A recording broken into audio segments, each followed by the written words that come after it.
សួស្តីអ្នកគ្នាស្វាគមន៍មកកាន់ការសម្រាយនៃសាច់រឿង Anime របស់ខ្ញុំដែលថ្ងៃនេះផងដែរយើងនឹងសម្រាយសាច់រឿងមួយដែលក្រុមជំនាន់ជើងថា Dr. Stone សង្ឃឹមថាអ្នកទាំងអស់គ្នានឹងជួយចុច Like Subscribe និងដាក់រូបសញ្ញាកណ្ដឹងដើម្បីឲ្យខ្ញុំធ្វើវីដេអូនេះបន្តទៀតកុំឲ្យខាតពេលវេលាយូរតោះយើងចូលទៅសាច់រឿងទាំងអស់គ្នាចាប់ផ្ដើមនៅសាច់រឿងដំបូងឡើយមានបុរសម្នាក់ឈ្មោះ Taiju ដែលបានបើកទ្វារមករកលោកគ្រូរបស់គាត់ដែលមានឈ្មោះថា Senku និងបាននិយាយប្រាប់ថាខ្ញុំនឹងសារភាពប្រាប់ Yuzuriha នៅអារម្មណ៍ដែលបានលាក់ទុកអស់រយៈពេល5ឆ្នាំកន្លងមកដែលនោះដូច្នេះ Senku មានការចាប់អារម្មណ៍ជាខ្លាំងហើយគាត់ក៏បានឲ្យថ្នាំស្នេហ៍ទៅកាន់ Taiju និងបន្តនិយាយថាបើ Taiju ផឹកវានោះការសារភាពនឹងទទួលបាននូវជោគជ័យជាក់ជាពុំខានប៉ុន្តែ Taiju មិនព្រមផឹកវានោះទេដែលគាត់ចង់ពឹងផ្អែកទៅលើថ្វីមាត់របស់គាត់ជាជីកដល់ពីថៃជូបានចាក់ចេញអ្នកនៅក្នុងថ្នាក់ទាំងអស់បាននិយាយគ្នាថាតើ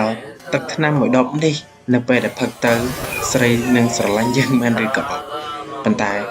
សិនគូក៏បានដុតវាចោលនិងបញ្ជាក់ទៅអ្នកក្នុងថ្នាក់ថាថៃជូនឹងមិនព្រមផឹកវានោះឡើយបន្ទាប់មកថៃជូក៏រត់ទៅរកមិត្តរួមថ្នាក់របស់គាត់ដែលមានឈ្មោះថា Yuzuriha នោះដោយដឹងថាថៃជូចូលចិត្តធ្វើអ្វីឡប់ៗមិត្តរួមថ្នាក់របស់គាត់ចំនួន3នាក់ក៏បានភ្នាល់គ្នាម្នាក់ចាក់100យ៉េន300យ៉េននិង500យ៉េនប៉ុន្តែលោកគ្រូសិនគូរបស់យើងក៏បានចាក់រហូតដល់10000យ៉េនថាថៃជូនឹងមិនធ្វើអ្វីឡប់ៗទៀតនោះទេបម្រុងនឹងសារភាពទៅហើយថៃជូក៏បានឃើញនៅចំហាយ Cosmic មួយជះមកលើខ្លួននិងទីលានជុំវិញខ្លួនដែលធ្វើឲ្យមនុស្សនៅលើផែនដីคล้ายទៅជាថ្មគ្រប់គ្នាពេលវេលាចេះតែកន្លងផុតទៅពិភពលោកបានគ្របដណ្ដប់ទៅដោយដើមឈើសាជាថ្មីប៉ុន្តែទោះបីជារាប់រយឆ្នាំរាប់ពាន់ឆ្នាំកន្លងផុតទៅក៏ដោយថៃជូត្រូវតែសារភាពប្រាប់ Yuzuriha ឲ្យតតែបានខិតមកដល់វេលាមួយដែលថៃជូក៏បានប្រះបែកចេញពីថ្មគ្រាន់តែបានរស់សារជាថ្មីភ្លាមថៃជូក៏រត់ទៅរក Yuzuriha ដើម្បីសារភាពភ្លាមបន្ទាប់ពីសារភាពហើយថៃជូក៏ប្រទះឃើញអក្សរដែលសរសេរថានៅមាត់ទន្លេហើយគាត់ក៏បានរកឃើញសិនគូរួចហក់ទៅអបសិនគូភ្លាមសិនគូប្រាប់គាត់ថាគាត់បានងើបចេញពីថ្មរយៈពេល6ខែមុនមកហើយសិនគូបានបន្តទៀតថាថ្ងៃនេះគឺជាថ្ងៃ5តុលាឆ្នាំ5735ដែលពួកគេបានកក់នៅក្នុងថ្មរយៈពេលជាង3700ឆ្នាំទៅហើយបន្ទាប់មកពួកគេក៏បានដើរទៅផ្ទះសិនគូតែសិនគូបានសាងសង់នៅវេលាយប់ឡើងពួកគេបានជជែកគ្នាអំពីការជួយសង្គ្រោះមនុស្សដែលកកទៅជាថ្មវិលត្រឡប់មកក្លាយជាមនុស្សធម្មតាវិញឬបង្កើតនៅប្រជាជនឡើងវិញដោយការបង្កើតអាដាមនិងអ៊ីវម្ដងទៀតប៉ុន្តែថៃជូវិញគាត់គិតតែពីជួយសង្គ្រោះ Yuzuriha ដែលជាក្រាស់គាត់តែប៉ុណ្ណោះកាន់មកដល់ពេលព្រឹកឡើង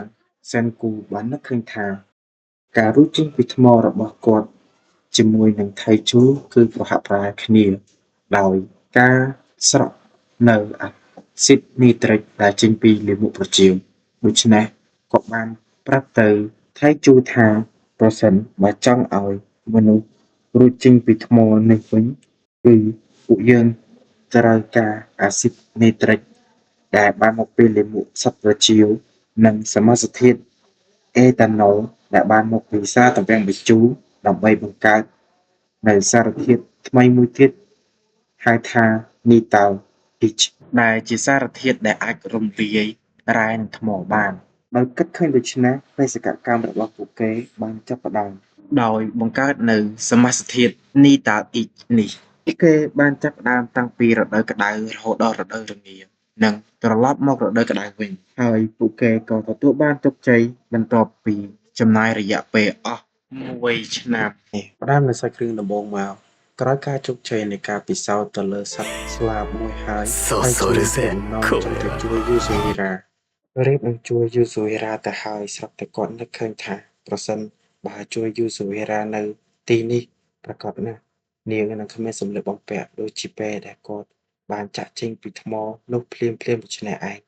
ហើយសេនគូនឹងមើលឃើញរូបរាងកាយរបស់នាងដូច្នេះតៃជូបានរត់ទៅចាក់ភ្នែកសេនគូនិងប្រាប់ថាមិនឱ្យសេនគូបានឃើញនូវរូបរាងកាយរបស់នាងដូច្នេះទេ តែសិនគូបានតបទៅវិញថាវាជាសម័យយុគថ្មបំបែកគ្មាននរណាគេប្រកាន់នឹងរឿងបែបនេះនោះទេប៉ុន្តែសួយអីស្រាប់តែមានសត្វតោមួយហ្វូងបានចេញពីព្រៃដើម្បីវាយប្រហារពួកគេដូច្នេះចង់មិនចង់ពួកគេត្រូវតែរត់ដើម្បីសង្គ្រោះជីវិតរបស់ពួកគេហើយរត់បានមិនយូរប៉ុន្មានពួកគេក៏បានឃើញជូកាសាជីជីយ៉ូដែលជាសិស្សដែលខ្លាំងជាងគេបំផុតនៅក្នុងសាលារៀន ពួកគេបាននឹកឃើញវិធីសាស្ត្រដើម្បីយកឈ្នះហ្វូងតោនោះដោយចាក់ទឹកនីតាល់អាចនោះទៅលើជូកាសាដើម្បីឲ្យជូកាសាមកប្រយុទ្ធជាមួយនឹងសត្វតោទាំងអស់នោះរៀបនឹងហួសពេលទៅហើយស្រាប់តែជូកាសាបានប្រេះបែកចេញពីថ្មនិងតទល់ជាមួយនឹងសត្វតោទាំងអស់នោះត្រឹមតែមួយដៃរបស់ជូកាសាក៏អាចផ្ដួលសត្វតោមួយក្បាលបានដែរ ហើយដូច្នេះសត្វតាដទៃក៏បោះក្បាលត្រឡប់ទៅក្រោយពុំហ៊ានជាមួយនឹងឈូកាសានោះទេនៅពេលដែលផ្ដួលសត្វតោឲ្យរត់ខ្ចាត់ខ្ចាយអស់ហើយឈូកាសាបាននិយាយថាគាត់នឹងការពារពួកគេចាប់ពីពេលនេះតទៅនិងគ្មានការគំរាមកំហែងពីសត្វដទៃទៀតនោះឡើយតែជូពិតជាសប្បាយចិត្តខ្លាំងណាស់នៅពេលដែលមានអ្នកការពារគាត់ពីសត្វសាហាវដូច្នេះប៉ុន្តែសិនគូវិញគិតថាប្រសិនបើ ឈូកាសាជាមនុស្សអាក្រក់វិញតើពួកគេនឹងធ្វើដូចម្តេចពួកគេនឹងចាប់ពង្ខានព្រោះមួយដៃរបស់គាត់អាចសម្លាប់សត្វតោមួយក្បាលបានទៅហើយនោះតែពួកគេបានរកឃើញថាឈូកាសាមិនមែនជាមនុស្សអាក្រក់អ្វីនោះឡើយបន្ទាប់មកឈូកាសាបានទៅផ្ទះកិនស៊ូនិងណែនាំខ្លួន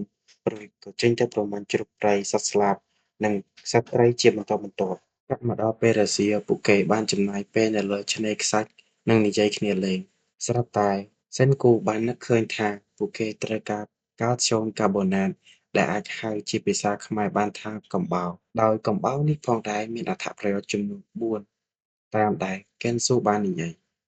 ទី1គឺធ្វើឲ្យដំណាំលូតលាស់បានល្អទី2អាចយកទៅធ្វើជាស៊ីម៉ង់ត៍ដូច្នេះពួកគេនឹងអាចធ្វើផ្ទះពីថ្មបានហើយឯទី3នោះគឺសាប៊ូដុសខ្លួន ដែលយើងអាចយកទៅលាយជាមួយនឹងសូដ្យូមកាបូណាតនិងប្រេងដែលចេញពីសារាយសមុទ្រចំណែកឯទី4នោះកិនស៊ូមិនបានរៀបរាប់នៅក្នុងនោះឡើយថៃជូបានសួរទៅកាន់សិនគូថាតើអត្ថប្រយោជន៍ទី4គឺជាអ្វីប៉ុន្តែសិនគូបានរៀបរាប់ថាមានតែ3ប៉ុណ្ណោះចុះមកដល់ពេលព្រឹកឈូកាសាបានឈរនៅមុខមាត់សមុទ្រហើយនិយាយថាយកថ្មបំបែកនេះពិតជាមានសេរីភាពណាស់គ្មាននរណាម្នាក់ជាកម្មសិទ្ធិលើដែនដីនិងសមុទ្រឡើយ កាលពីគាត់នៅក្មេង ឈូកាសាបានទៅរើសសំបកគ្រំដើម្បីធ្វើជាខ្សែកឲ្យបងស្រីរបស់គាត់ស្រាប់តែមានបុរសចំណាស់ម្នាក់បានទះក្បាលរបស់គាត់និងមិនឲ្យគាត់រើសសំបកគ្រំនោះទេដោយចោទគាត់ថាជាអ្នកលួចសំបកគ្រំនោះទៅវិញហើយរំលឹកនឹករឿងរ៉ាវឈឺចាប់ទាំងអស់នេះហើយឈូកាសាបានកំទេចថ្មដែលនៅក្បែរគាត់និងសម្លាប់បុរសដែលនៅក្នុងថ្មនោះបាត់ទៅឈូកាសាបានសួរទៅកាន់ សែនគូពីគោលបំណងដែលគាត់ចង់ជួយមនុស្សគ្រប់រូបឲ្យរួចផុតពីថ្មនោះមកវិញហើយគាត់បានបន្តទៀតថាដំបូងពួកគេនឹងអរគុណសែនគូប៉ុន្តែនៅពេលដែលអ្នកមានទាំងអស់នោះត្រឡប់មកវិញពួកគេនឹងទាមទារយកដីរបស់ពួកគេទៅវិញហើយយើងនឹងត្រូវបង់ថ្លៃជួលបង់ថ្លៃពន្ធម្ដងទៀតជាក់ជាមិនខានហើយបើមនុស្សទាំងនោះនឹងត្រឡប់មកវិញមែនពួកយើងនឹងក្លាយទៅជាសភាពក្រីក្រម្ដងទៀតដូច្នេះឈូកាសាមិនមានបំណងចង់ឲ្យសិនគូជួយពួកគេត្រឡប់មកវិញម្ដងទៀតនោះទេ